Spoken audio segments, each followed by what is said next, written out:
Praise the Lord, hallelujah. प्रभु की स्तुति हो आज के दिन के लिए, आज के समय के लिए। आज परमेश्वर ने मुझे मौका दिया कि मैं आज संदेश लेके आऊँ। आइए हम संदेश सुनने से पहले परमेश्वर से हम प्रार्थना करें। अपनी आंखों को बंद करें, सरों को झुकाएं, क्योंकि परमेश्वर महान है। जब वो हमारी प्रार्थनाओं को सुनता उत्तर देता है, उसी परमेश्वर के सामने हम अपने सरों को झुकाएं। प्रभु यीशु मसीह, हम तेरे नाम को धन्यवाद, स्तुति, तारीफ, बड़ाई, प्रशंसा करते हैं। पिता, तू महान, अति महान, सामर्थी और जीवित और पवित्र परमेश्वर है। पिता, धन्यवाद करते हैं आज के दिन के लिए, आज के समय के लिए। प्रभु जी, तू पवित्र और अति पवित्र और शांति का परमेश्वर है। प्रभु जी, पिता, हम आज के दिन के लिए, आज के समय के लिए प्रभु तेरे सामने हम झुकते हैं। जो वचन, जो बातें तूने हमें दिया है, उस बात को सीखने के लिए और समझने के लिए बुद्धि और ज्ञान दीजिए। धन्यवाद के साथ यीशु नासरी में दुआ मांगते हैं, सुना ग्रहण कीजिए, आमीन। प्रभु का धन्यवाद हो कि परमेश्वर आज मुझे मौका दिया कि मैं आज वचन को बता सकूं। आज जो मेरा वचन का विषय है, ठोकर तो लगना अवश्य है। यह विषय को सुन के थोड़ा सा ऐसा लगता है कि अब हमें कौन सा ठोकर लगने वाला है, लेकिन परमेश्वर के वचन से ही मैं इस वचन को क्लियर करूंगी कि यह वचन में ऐसा लिखा है कि ठोकर तो लगना अवश्य है, और ठोकर लगे बिना हम आगे बढ़ते भी नहीं हैं। हमारे जीवन में कई बार ऐसे जगह ठोकर लगती है कि हम संभलना भी भूल जाते हैं, लेकिन परमेश्वर जब हमारे साथ होता है तो वो हमें ठोकर से बचा लेता है। जैसे मत्ती उसका 18 उसका 7 में लिखा है कि ठोकर लगना अवश्य है। तो हम इस विषय को जानने के लिए अपने आप को तैयार करेंगे। इस दुनिया में कोई ऐसा व्यक्ति नहीं है जिसे ठोकर नहीं लगी है।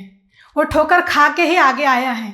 कई लोगों ने अपने रिश्तों में ठोकर खाई है, कई लोगों ने अपने व्यापार में ठोकर खाई है, कई लोगों ने अपने मित्रों में ठोकर खाई है। और हर प्रकार का ठोकर जो हमें लगता है, वो ठोकर हमेशा हमें निराशा की ओर, मृत्यु की ओर और गलत मार्ग की ओर लेके चले जाता है।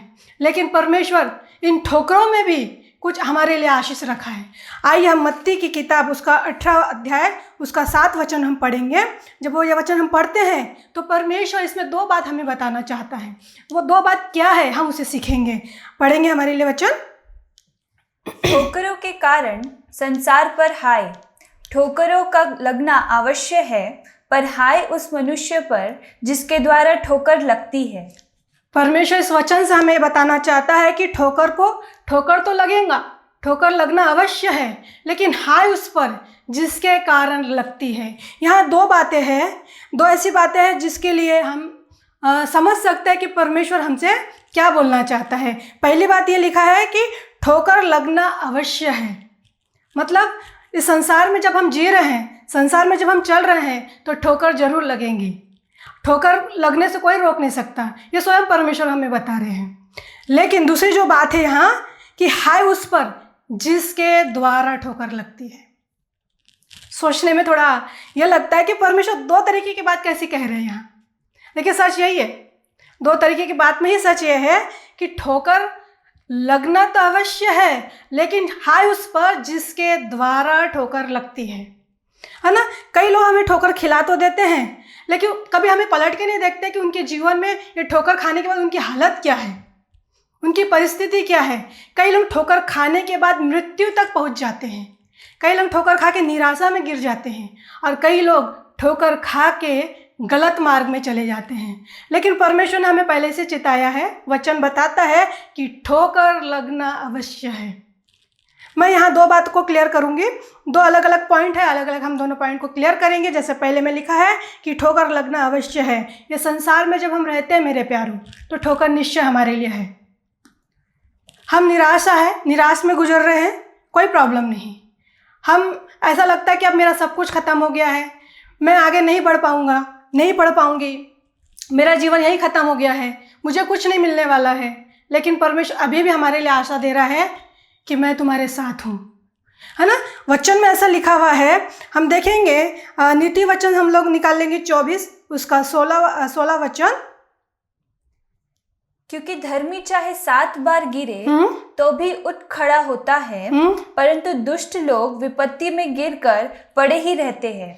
धर्मी 7 बार गिरेगा, 1 बार नहीं गिरेगा। अगर आप धर्मी हैं और आपने ठोकर खाए हैं, याद रखें यह आपका पहला या आखिरी ठोकर नहीं है। आप हमेशा ठोकर खाते रहोगे, लेकिन जब आप अपना विश्वास और अपना अपना हौसला खो देते हैं, तो परमेश्वर उस समय हमें एक हिम्मत देता है। और हिम्मत क्या है? नीति वचन उसका 24:16 में यह लिखा हुआ है कि धर्मी 7 बार गिरेंगे, और आप और मैं 7 बार से भी ज़्यादा गिर चुके हैं, लेकिन परमेश्वर कहता है कि वो फिर उठ खड़े होंगे।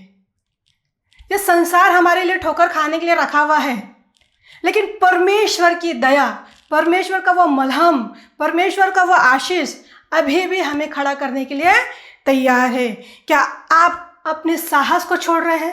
क्या आप अपने विश्वास को छोड़ रहे हैं? मैं आपको एक नई आशा देती हूँ, क्योंकि परमेश्वर ने कहा है कि ठोकर लगना अवश्य है। अब ठोकर लगना अवश्य, कई लोगों ने व्यापार में ठोकर खाई होंगी। अब वो व्यापार ऐसा बर्बाद हो गया है कि वो उठ नहीं खड़े हो पा रहे हैं। लेकिन मेरे प्यारों, मेरे भाई और बहनों, आपको मैं एक बात बताना चाहती हूँ कि परमेश्वर कह रहा है, मेरे प्यारे, मेरे बेटी, मेरे बेटे, अगर आपने व्यापार में बहुत बड़ा ठोकर खाए हो, याद रखे, परमेश्वर की ओर फिर जाए, अपने आप को झुका दे और कहे, प्रभु मुझे फिर से एक बार उठा, मुझे फिर से एक बार मौका दे, क्योंकि वो तो 7 बार मौका देने की बात कर रहा है। हम एक बार की सोचते हैं, वो 7 बार। हम सोचते बस हम हार गए, हम निराश हो गए, अब हमारा कोई अच्छा नहीं होने वाला है। मैं आपको बताना चाहती हूँ, आपका अभी भी अच्छा होना बाकी है। यह आपके लिए आशा है, अभी भी आपके लिए अच्छा होना बाकी है, क्योंकि परमेश्वर का वचन कहता है कि धर्मी लोग कितने बार गिरेंगे? 7 बार गिरेंगे और उठ खड़े होंगे। लेकिन दुष्ट क्या होगा? वो कभी नहीं खड़ा होगा। फिर से पढ़िए वचन। क्योंकि धर्मी चाहे 7 बार गिरे, हाँ, तो भी उठ खड़ा होता है। तो भी उठ खड़ा होता है। अगर आप 7 बार गिर चुके हो, आप पहली बार गिर चुके हो, दूसरी बार गिर चुके हो, याद रखे, परमेश्वर आपको कह रहा है कि मैं तुम्हें उठ खड़ा करने की सामर्थ फूंकता हूँ, क्योंकि उसने ही कहा है कि ठोकर लगना अवश्य है। जब प्रभु कह रहा है कि ठोकर लगना अवश्य है, तो इसका मतलब है कि हम जीवन में जब चलेंगे तो कई गलत लोग हमारे जीवन में घुस आएंगे, कई बुरे लोग हमारे जीवन में घुस आएंगे और हमें ठोकर खिलाएंगे। हमें ठोकर खिलाएंगे मेरे प्यारों। हमारे विश्वास में ठोकर खिलाते हैं लोग, कई बार हमारे बिजनेस में ठोकर खिलाते हैं, कई बार हमारे रिश्तों में ठोकर खिलाते हैं। ये दुनिया एक ठोकर का कारण है और वो हमें खिलाते ही रहेंगी। लेकिन मेरे परमेश्वर ने मुझे वायदा किया है, मेरा परमेश्वर आपसे वायदा करता है कि मैं तुम्हें खड़ा करूँगा, मैं तुम्हें खड़ा करूँगा, क्योंकि वो खड़ा करने वाला परमेश्वर है। परंतु दुष्ट लोग विपत्ति में गिरे पड़े रहेंगे। जिस दुष्ट ने अगर आपको ठोकर लगाई है, जिस लोगों ने जानबूझकर आपको ठोकर लगाई है, याद रखे, वो कभी उठ नहीं खड़े होंगे। ये उनके पास आशा नहीं है मेरे प्यारों, लेकिन मेरे और आपके पास ये आशा है कि हम उठ खड़े होंगे। वो जीवन का मार्ग है, और जीवन जो हमारे अंदर फूंकता है वो हमें फिर से उठ खड़ा होने की सामर्थ्य दे सकता है ना। अगर आप सोच रहे कि अब मेरा कुछ अच्छा नहीं होने वाला है, मैं तो हार गया हूँ, मैं तो गिर रहा हूँ, है ना। हम पढ़ाई के क्षेत्र में देखते हैं, कई बार फेल हो जाते हैं तो निराशा आ जाती है कि मैं आगे अब वहाँ तक नहीं पहुँच पाऊँगा। लेकिन परमेश्वर बोल रहा है कि अभी भी मेरा हाथ तुम्हारे पास है मेरे प्यारों। आइए, लौट आइए। सिर्फ आपको 2 काम करना है। आप अपने विश्वास को गिरने ना दें, और अपने यकीन जो परमेश्वर पर आपने भरोसा रखा है, उस भरोसे को बनाए रखें। यशाया देखेंगे हम, यशाया उसका 40, उसका 30 से हम 31 तक देखेंगे। यशाया 40 उसका 30 और 31 देखेंगे। तरुण तो थकते और श्रमित हो जाते हैं, और जवान ठोकर खाकर गिरते हैं, परंतु जो यहोवा की बाट जोते हैं वे नया बल प्राप्त करते जाएंगे। जो यहोवा का बाट जोते हैं वो नया बल प्राप्त करते जाएंगे, है ना। वचन में क्या लिखा है? तरुण मतलब जवान। तरुण तो थकते और श्रमित भी होते, मतलब हार भी जाते हैं और निराशा में भी आ जाते हैं, और जवान ठोकर खाकर गिरते हैं। जो कॉलेज में पढ़ रहे हैं, जो डॉक्टर बन रहे हैं, जो इंजीनियर बन रहे हैं, जो बड़े बड़े काम करने की आशा लेके दौड़ रहे हैं, मेरे प्यारों, आप गिरते हो, आपको ठोकर लगती है। लेकिन वचन क्या कहता है? 31 वचन क्या कहता है? पढ़ेंगे। परंतु जो यहोवा की बाट जोते हैं, परंतु जो यहोवा की बाट जोते हैं वे नया बल प्राप्त करते वो जाएंगे। नया बल प्राप्त करते जाएंगे। अगर आप गिर गए हो, आपको ठोकर लगी है, तो आपके लिए एक नई आशा है कि परमेश्वर आपको एक नया बल देने जा रहा है। जो विश्वास करेगा उनके लिए नया बल है। जो सोचता है कि अब मेरा कुछ नहीं होने वाला है, वो निराशा में पड़कर गलत मार्ग को चुन लेता है, तो याद रखे उसका मार्ग बंद हो गया है। लेकिन परमेश्वर को जानने वाले, परमेश्वर को सुनने वाले, उनके लिए अभी भी आशा बाकी है। और वो आशा क्या बाकी है? कि वो नया बल प्राप्त करेंगे। आपके जो घाव लगा है, आपको जो ठेस लगा है, आपको जो दुख हुआ है, उसका मलहम केवल यीशु नासरी है। जब हम क्रूस की ओर निहारते हैं तो याद रखें, यीशु मसीह मेरे लिए और आपके लिए लहू लुहान हुआ है। हम ठोकर खाए हुए लोगों के लिए लहू लुहान हुआ है, और वो जीवन देने की बातें करता है। और जीवन हार की ओर नहीं ले जाती है, जीवन निराशा की ओर नहीं ले जाती है, जीवन गलत मार्ग की ओर नहीं ले जाती है, लेकिन जीवन स्वर्ग की ओर ले जाती है। क्या आप स्वर्ग जाने के लिए तैयार हो? यह संसार में जीते जीते मेरे प्यारों, कई बार हम ठोकर खा रहे हैं और खाते रहेंगे। कोई ऐसी नई बात नहीं हुई है कि आपने ठोकर खाया है। हाँ, वो समय बहुत कठिन होता है, उससे उभरना बहुत कठिन होता है, उससे बाहर आना बहुत कठिन होता है। उस समय हमारे लिए कोई अच्छा दरवाजा नहीं दिखता है, लेकिन यीशु आपके लिए द्वार है। स्वयं यीशु कहता है कि मैं द्वार हूँ, और जो मेरे भीतर आएगा मैं उनके साथ रहूँगा। Hallelujah, hallelujah.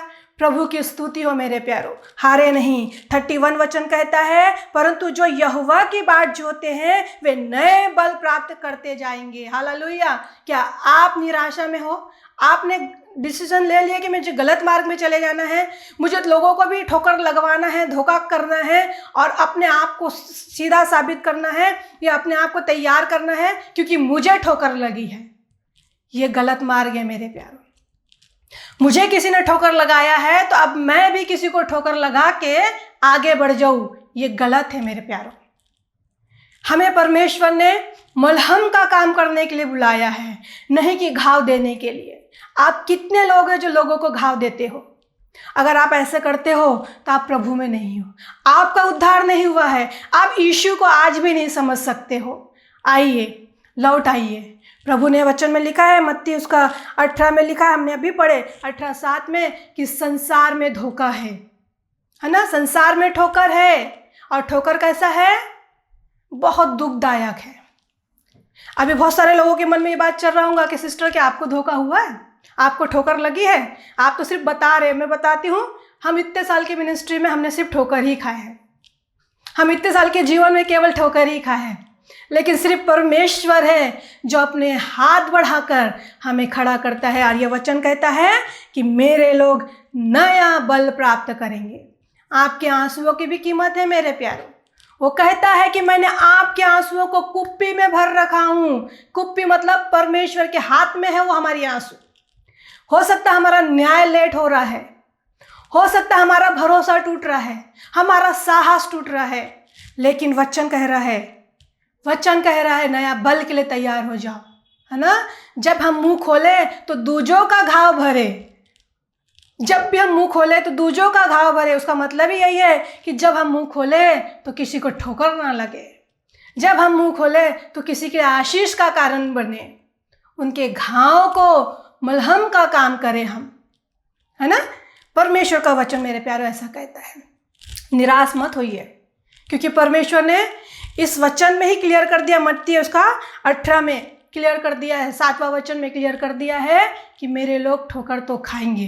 परमेश्वर देखो यहाँ दुखी नहीं है, यहाँ परमेश्वर दुखी नहीं। अरे हम कई बार हमारे बच्चों को लेकर बहुत परेशान होते हैं कि मेरा बच्चे ने कभी ठोकर नहीं खाना चाहिए, मेरे बच्चे कभी संकट में नहीं आना चाहिए। हमारा परमेश्वर यही बोल रहा है, लेकिन परमेश्वर ये बोलता है कि ठोकर तो लगेगा, लेकिन दवा भी मेरे पास है, मलहम भी मेरे पास है। बुखार तो आएगा, पैरासीटामोल खाना ही पड़ेगा, है ना? तो याद रखिए, परमेश्वर मेरे और आपके साथ है, और आपके जो ठोकर लगी हुई भाग है आज इसी वक्त वो बदलेगा। हो सकता है कई लोग ने मृत्यु को देख लिए होंगे इस ठोकर में, कई लोग निराशा से आज बाहर नहीं आ पा रहे हैं, कई लोग हार मान चुके हैं। मैं एक आशा देना चाहती हूँ आपको। यशायाह के वचन से मैं आपको एक नई आशा देना चाहती हूँ, और वो वचन में ऐसा लिखा हुआ है कि मेरे लोग नए बल पाएंगे। क्या आप परमेश्वर के कहलाते हो? है ना, नीति वचन हमने अभी पढ़ा, नीति वचन 24 उसका 16 वचन में पढ़ा कि धर्मी लोग 7 बार गिरेंगे और फिर उठ खड़े होंगे, लेकिन दुष्ट को मौका नहीं मिलेगा। अब आप जान लीजिए, आप धर्मी हो या दुष्ट हो।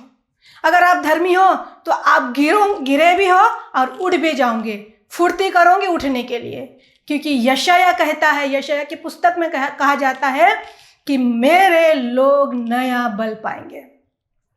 क्या आप चाहते हो नया बल पाने के लिए?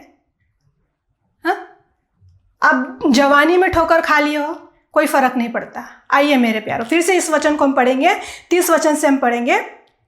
तरुण तो थकते, आप तरुण हैं, आप जवान हैं और थकते भी हैं और श्रमित हो जाते और हैं, श्रमित भी हो जाते हैं, और जवान ठोकर खाकर गिरते हैं। और जवान ठोकर खा के गिरते हैं। प्रभु यीशु मसीह कहते हैं ठोकर लगना अवश्य है। जवान ठोकर खा के गिरते हैं। हर परिस्थिति में हम ठोकर खा सकते हैं। हम कई बार सावधानी बरतते हैं, तब भी हम ठोकर खाते हैं मेरे प्यारो। कई बार हम दयालु बनते हैं, तब भी हम ठोकर खाते हैं मेरे प्यारो। कई बार हम बहुत होशियार बनना चाहते हैं, तब भी हम ठोकर खाते हैं, क्योंकि परमेश्वर ने तय रखा है कि ठोकर निश्चय है आपके लिए, क्योंकि उसने वचन में क्लियर करा है। आगे, परंतु जो यहोवा की बाट जोहते हैं वे नया बल प्राप्त कर जाएंगे। क्या आप यहोवा की बाट जोह रहे हो? क्या आप परमेश्वर के इंतजार में हो? अगर आप है, आपने ठोकर खा के परमेश्वर से मुंह मोड़ लिए हो, मुंह टेढ़ा कर लिए हो, आप जाते ही नहीं हो प्रार्थना करने। आप बोलते हैं मैंने इतना तो प्रार्थना किया, मुझे क्या फायदा हुआ, आखिर में मुझे ठोकर लगा। नहीं नहीं नहीं, ऐसा नहीं है। आपने प्रार्थना करके भी ठोकर खाई है, तब भी परमेश्वर कहता है मैं आपको बचाऊंगा। आ जाओ, लौट आओ। बाट जोने का मतलब है परमेश्वर के न्याय का इंतजार करना है। और जब न्याय का इंतजार करोगे तो नया बल पाओगे, और नया बल पाने के बाद क्या होगा? वे उकाबों के समान उड़ेंगे। वे उकाबों के समान। उकाब कितने ऊपर उड़ता है? चिड़िया, हमारे इधर बहुत सारे कबूतर आते हैं, चिड़िया आते हैं, वो कहाँ तक उड़ सकते हैं, उनकी एक लिमिट, एक हद है, लेकिन उकाब सबसे ऊंचे में उड़ता है। हालेलुया। परमेश्वर मुझसे और आपसे कह रहा है कि अगर आप निराश हो, आप हराए गए हो, आपको नीचे गिराया गया है, आपके साथ धोखा हुआ है, परमेश्वर कहता है मैं तुम्हें उकाब की नाई उड़ाऊंगा। क्या आप तैयार हो उकाब की नाई उड़ने के लिए?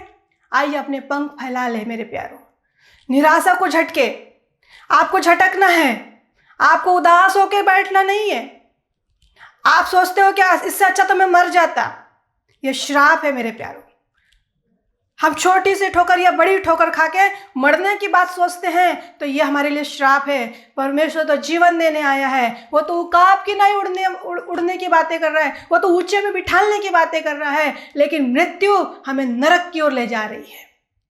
आइए, लौट आइए, प्रभु आपको बुला रहा है। लौट आइए, अपने निराशा को झटकिए, खड़े हो जाइए अपने स्थान में और निराशा को झटकिए, और वो मृत्यु की आत्मा को झटकिए, भगाइए आप उसको अपने घर से। गलत मार्ग में मत जाइए मेरे प्यारों। आप ये ना सोचे कि प्रभु मेरी प्रार्थना नहीं सुन रहा, सुन रहा है।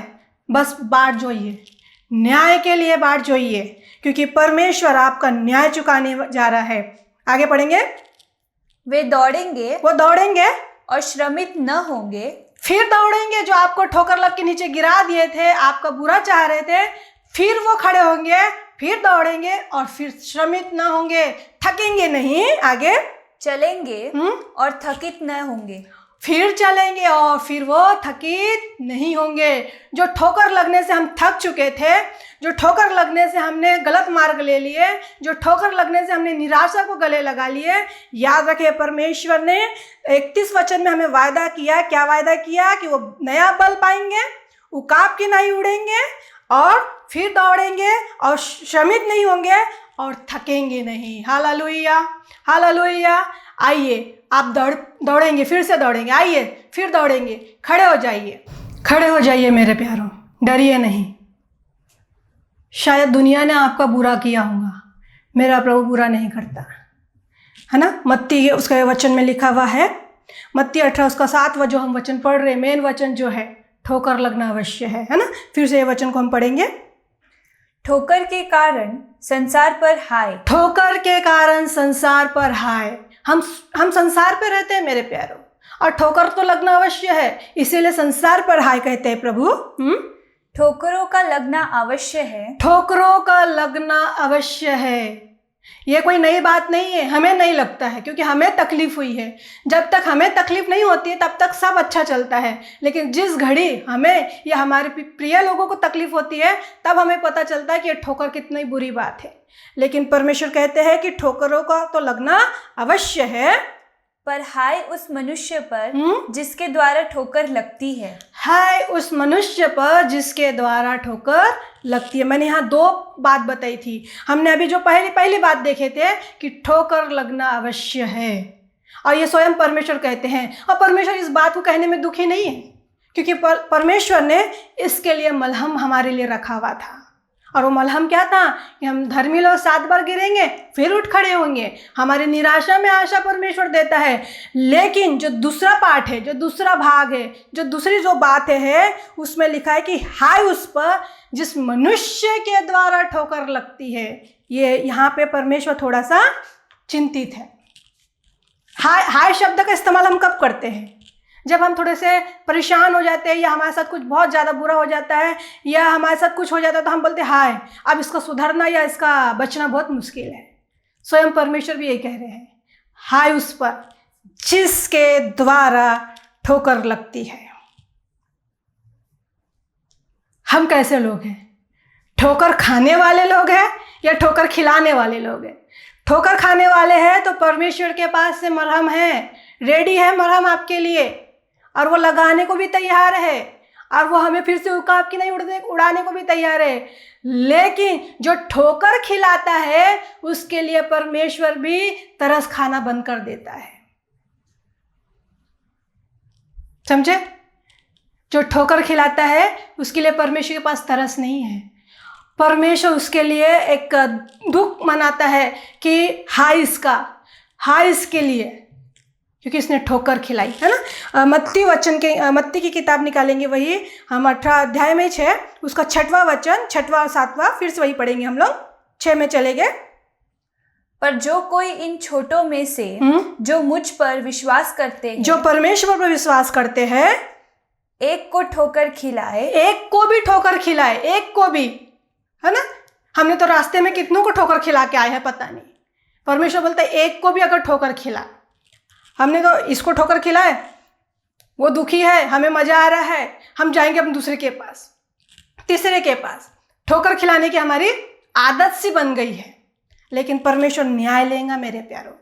वो कहता है एक को भी ठोकर खिलाए, और हमको तो आदत है ठोकर पर ठोकर मारने की। आगे, उसके लिए भला होता, उसके लिए भला होता, जो ठोकर खिलाता उसके लिए भला होता कि बड़ी चक्की का पाट उसके गले में लटकाया जाता। बड़ी चक्की का पाट, जो चक्की होता है ना घर में, जो पहले पुराने लोग हाथ से चक्की में गेहूं पीसते थे, वो पाट को लेके उसके गले में लटकाते।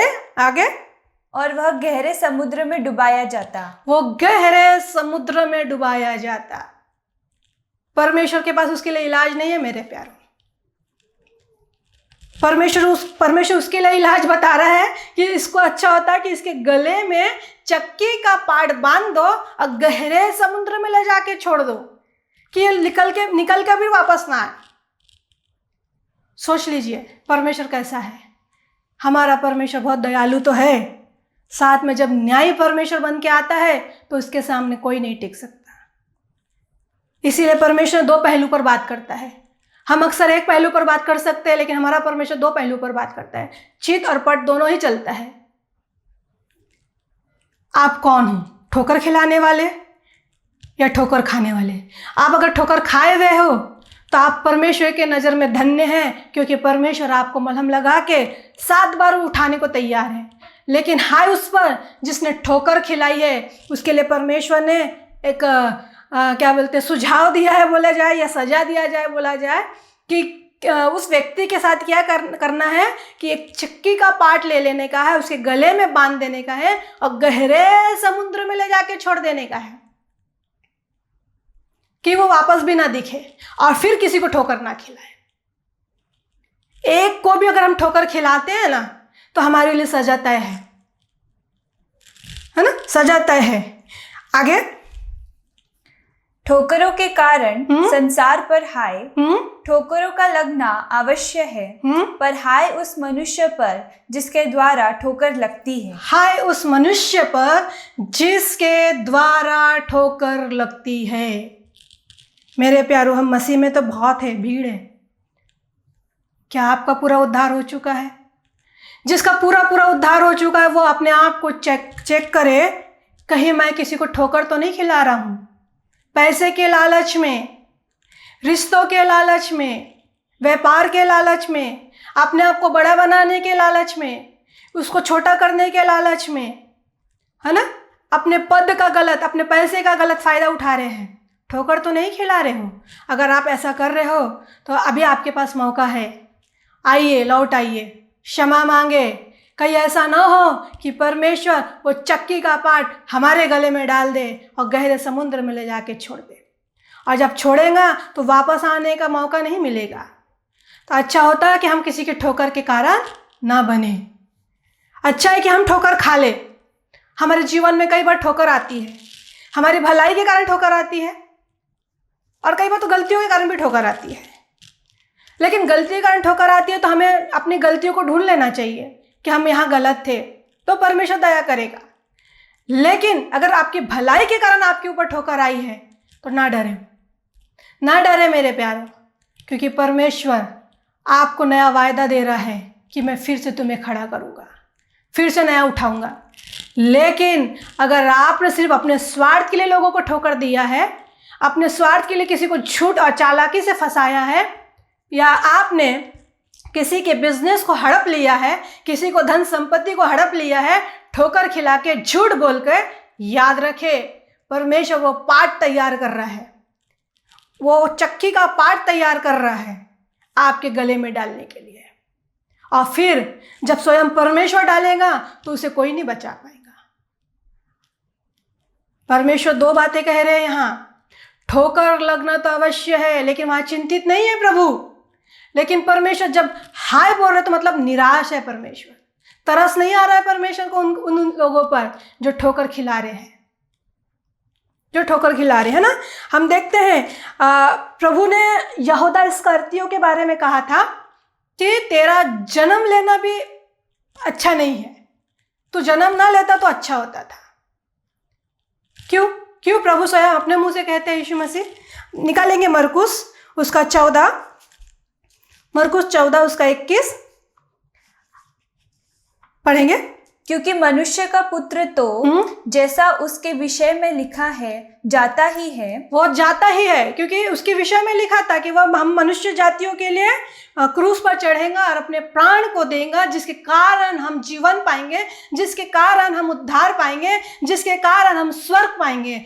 इसीलिए यीशु मसीह कह रहे हैं कि उसके कारण तो लिखा ही है कि मैं जाता रहूंगा। आगे, परंतु उस मनुष्य पर हाय, परंतु उस मनुष्य पर हाय जिसके कारण उसको ठोकर लगेगी, जिसके हाथ से वो पकड़वाया गया। वो परमेश्वर के 12 चेले थे। अब 12 चेले में से एक चेले ने, सोचिए, जिसको आप बहुत अपने करीब रखते हो और वही आपको ठोकर खिला रहे हैं, वही आपको धोखा दे रहे हैं, तो उस व्यक्ति का दिल क्या बोलता होगा, है ना। प्रभु यीशु मसीह क्या कहते हैं, पढ़े। परंतु उस मनुष्य पर हाय, उस मनुष्य पर हाय जिसके द्वारा मनुष्य का पुत्र पकड़वाया जाता है, जिसके द्वारा मनुष्य का पुत्र पकड़वाया जाता है, जिसके ठोकर के कारण हम नाश हुए जाते हैं, जिसके गलतियों का परिणाम हम भोगते हैं, उसको परमेश्वर हाय बोलता है, हाय बोलता है। स्वयं प्रभु यीशु मसीह कह रहे हैं कि जिसके कारण वो पकड़वाया जाता है, यदि उस मनुष्य का जन्म ही ना होता तो उसके लिए भला होता। यदि उस मनुष्य का जन्म ही ना होता तो उसके लिए भला होता। सोचिए, हमारा पैदा होना भी किसी के लिए मुसीबत का कारण बनता है। कईयों का पैदा होना आशीष का कारण है और कईयों का पैदा होना ठोकर का कारण है। स्वयं यीशु मसीह कहते हैं यहूदा को कि तेरा जन्म ही ना होता तो तेरे लिए भला होता। आपने कितनों को ठोकर खिलाए, आपने कितनों का ठग लिए हैं, आपने कितनों को रुलाए हैं, मैंने कितनों को रुलाई होंगी, मैंने कितने बार गलतियां की होंगी। जब परमेश्वर न्याय करने बैठेगा ना, हमें भागने का मौका भी नहीं मिलेगा। हम इस संसार में न्याय में धोखा कर सकते हैं, लेकिन प्रभु के न्याय में कोई धोखा नहीं कर सकता है। मेरे प्यारों, आप कहाँ हो? ठोकर खाने वालों की गिनती में हो या ठोकर खिलाने वाले की गिनती में हो? ठोकर खाने वाले की गिनती में होंगे और आपने भलाई के कारण ठोकर खाई होंगी, तो निश्चय आपको परमेश्वर ऊंचे पर ले जाएगा, क्योंकि उसने वायदा किया है कि मैं नया बल दूंगा। लेकिन अगर आप ठोकर खिलाने वाले केस में हो और कईयों को बर्बाद करके अपने आप को आनंद मना रहे हो, अपने घर में सुख शांति से रह रहे हो, अपने जीवन में मत खुशियां मना रहे हो, याद रखे परमेश्वर कहता है कि तेरा जन्म लेना भी व्यर्थ है। अच्छा होता है कि वो पैदा ही ना होता तो उसके लिए भला गिना जाता। ये बहुत गंभीर विषय है मेरे प्यारों। हम बताने में बहुत ऐसा सोच के बोल रहे हैं कि भाई क्या है, लेकिन जब परमेश्वर पर्सनल आपसे बात करेंगे इस वचन पर, कईयों के दिल टूटेंगे, कईयों के मन कायल करेगा परमेश्वर। जो ठोकर खाए हैं वो भी सुन रहे हैं, और जो ठोकर खिला रहे हैं वो भी सुन रहे हैं। जिसने ठोकर खिलाया है, मैं उनसे विनती करती हूँ कि आज अपने मन को कठोर ना करे, समय रहते परमेश्वर की ओर फिर जाए, घुटना टेक दे और कहे, प्रभु तू कभी यह ना कहे मेरे बारे में कि इसके गले में चक्की का पाट बांध के गहरे समुद्र में डाल दे। प्रभु तू कभी यह ना कहे कि तेरा पैदा होना ही भला हो, तू पैदा ना होता तो भला होता। अगर मुझे सुन रहे हैं तो आपको मौका है बदल जाने का, बदल जाने का मौका है मेरे प्यारों। और जिसने ठोकर खा के बहुत सारी निराशा को, बहुत सारे हार को और बहुत सारे गलत मार्ग को चुन लिए, क्योंकि कई बार हमें ऐसा लगता है कि जो ठोकर खिला के बड़ा आनंद से रहते हैं, बड़े सुख सुविधा में रहते हैं, अच्छे खाते हैं, अच्छे पहनते हैं, अच्छे घूमते हैं, बड़े बड़े बंगलों में रहते हैं, बड़े बड़े कार और बड़े बड़े लोगों के साथ रहते हैं, और सच्चाई के कारण हम दुख उठाते हैं। हमें एक टाइम का खाना भी नहीं मिलता, अच्छा वस्त्र भी नहीं मिलता, हमारे पास चलने के लिए कोई गाड़ी मोटर नहीं है, रहने के लिए छत नहीं है। हम ये सोच सोच के कुड़कुड़ाते हैं और निराशा और निराशा और निराशा हम पर चलते चले जाता है, और आखिर में हम निर्णय लेते हैं कि अब हम भी लोगों को ठोकर खिलाएंगे, ठगेंगे और पैसा बनाएंगे। जिसका पूरा उद्धार नहीं हुआ है वो यही मार्ग को अपनाएगा, लेकिन जिसका पूरा उद्धार हो चुका है, जो यीशु को अच्छे से जान चुके हैं, वो नहीं लौटेंगे। वो कहेंगे, लाजर के जैसे कहेंगे कि मैं जिंदगी भर उस धनवान के घर का जूठन खाऊंगा लेकिन स्वर्ग जाऊंगा। लेकिन किसी को ठोकर खिला के, किसी को धोखा करके अपने आप को हट्टा कट्टा और राजा सही जीवन जी के नरक के आग में जाने से अच्छा है कि मैं किसी को ठोकर ना खिलाऊं, किसी को ठकूं नहीं, किसी को फंसाऊं नहीं। हम नहीं जानते प्यारों, हमारे अनजाने में अगर कोई गलतियां हो गई तो परमेश्वर उसको जरूर क्षमा करेगा, लेकिन जानकर, और कई लोग जानकर ही करते हैं। अनजाने वाले को तो जब पता चलता तो उसको फील होता है कि मैं कहीं गलत था, ये मेरे से कैसा हो गया। लेकिन जो जानकर करता है और दूसरे को दुख देने में उसको मजा आती है, तो याद रखे वह अपने लिए एक पाठ तैयार कर रहा है, चक्की का पाठ तैयार कर रहा है, और उसके जन्म के दिन को धिक्कारा जाएगा मेरे प्यारों, लज्जा सा महसूस किया जाएगा। क्या मैं और आप ऐसे ही है? हम अच्छे मसीह बने, यीशु के नाम को महिमा देने वाले बने। हो सकता है जो यीशु के नाम को महिमा देंगे उसके पास धन संपत्ति ना हो, उसके पास बड़े बड़े बंगले, कार, गाड़ी, मोटर ना हो, कोई फर्क नहीं पड़ता मेरे प्यारों। जिस दिन हम मर जाएंगे उस दिन सब छोड़ के चले जाएंगे। जो आंग में वस्त्र पहने रहते वो भी नहीं ले जा सकते। तो आप कैसा जीवन जीना चाह रहे हो? प्रभु यीशु मसीह के अनुसार का जीवन या हाय वाला जीवन, जो लोग तुम्हारे लिए हाय बोले, जो लोग मेरे लिए हाय बोले, और जब परमेश्वर कहे कि हाय तो सोच लीजिए हमारे जीवन का अंत है। जब ये वचन मैंने पढ़ी तब मुझे ऐसा लगा, प्रभु आप क्या बोलना चाह रहे हो?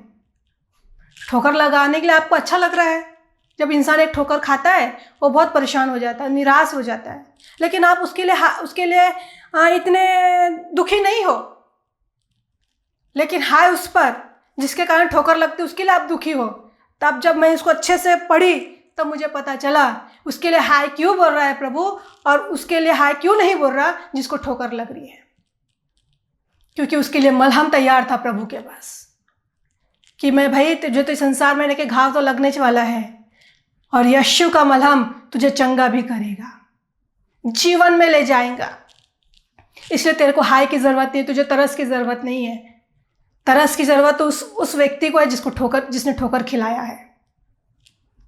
मैं और आप कईयों को अगर ठोकर खिला रहे हैं, लौट आइए, अपने पापों से क्षमा मांगिए। छोटी छोटी बातों में हम ठोकर खिलाते हैं, हम गलतियां हम खुद करते हैं और दूसरे के नाम पर और उस गलती के बिल फाड़ते हैं। गलत है ये। आ जाइए, लौट आइए, प्रभु आपको एक मौका दे रहा है। आइए हम प्रभु की ओर चले, प्रार्थना करें और कहे परमेश्वर मुझे बदल, तू मुझे बदल परमेश्वर, तू मुझे बदलने के लिए ही बुलाया है। और जिस किसी का उद्धार नहीं हुआ है आज कहे प्रभु मेरा उद्धार कर, कि आज के बाद मैं किसी को ठोकर ना खिलाऊं। कहीं ऐसा ना कि वो चक्की का पाठ मेरे लिए हो, या मेरे पीढ़ियों के लिए हो, या मेरे बच्चों के लिए हो। प्रभु क्षमा कर, दयालु कृपालु परमेश्वर, अनुग्रहकारी परमेश्वर। आइए पिता, प्रभु हमें नहीं पता कितनों के ये वचन की ज़रूरत थी, कितने लोग निराशा में गुजर रहे थे प्रभु, कितने लोगों ने तो मृत्यु को गले लगा लिया प्रभु ठोकर खा के। प्रभु उनके तकलीफ को कोई नहीं जानता है परमेश्वर, केवल आप जानते हो। आइए पिता, उन परिवार में आइए प्रभु जी जो ठोकर खा के निराश हो गए हैं और गलत मार्ग को चुनने में तैयार हो रहे हैं। प्रभु हम उन परिवारों के लिए दुआ करते हैं कि उनका मन परमेश्वर की ओर बदले, और प्रभु जो अपनी निराशा से बाहर निकल आए यीशु के नाम में, और गलत कदम ना उठाए परमेश्वर। और उन परिवारों के लिए हम दुआ करते हैं प्रभु जो ठोकर खिला के बड़ा आनंद मनाते हैं, दूसरे के धन संपत्ति को लूट के आनंद मनाते हैं, दूसरे को दुख पहुंचा के आनंद मनाते हैं परमेश्वर। उनकी आंखों को भी खोलिए, कहीं ऐसा ना हो कि वो चक्की का पाट उनके लिए बांधा जाए और फिर उन्हें मौका ना मिले स्वर्ग के लिए। पिता प्रभु इन दिनों सभी मसीह भाई बहनों का उद्धार की ज़रूरत है, और उद्धार केवल यीशु नासरी में है। पिता हम विनती करते हैं मेरे प्रभु, शिक्षाएं तो बहुत बढ़ रही है प्रभु, लेकिन सच्ची शिक्षा को जानने वाले लोगों को आप तैयार करिए प्रभु, और उद्धार पूरा हो। शायद दुनिया में हम कुछ कमा ना पाए, लेकिन उद्धार को हम कमा ले, क्योंकि स्वर्ग की टिकट वही है। पिता दया कीजिए, आइए ना पिता, हम लोग के बीच में आइए प्रभु, हमारे बीच में डेरा डालिए और अपने नाम के निमित्त हमारी अगुवाई कीजिए प्रभु जी। धन्यवाद करते हैं, यीशु नासरी के नाम से इस दुआ को हम मांगते पिता, सुना ग्रहण कीजिए, आमीन।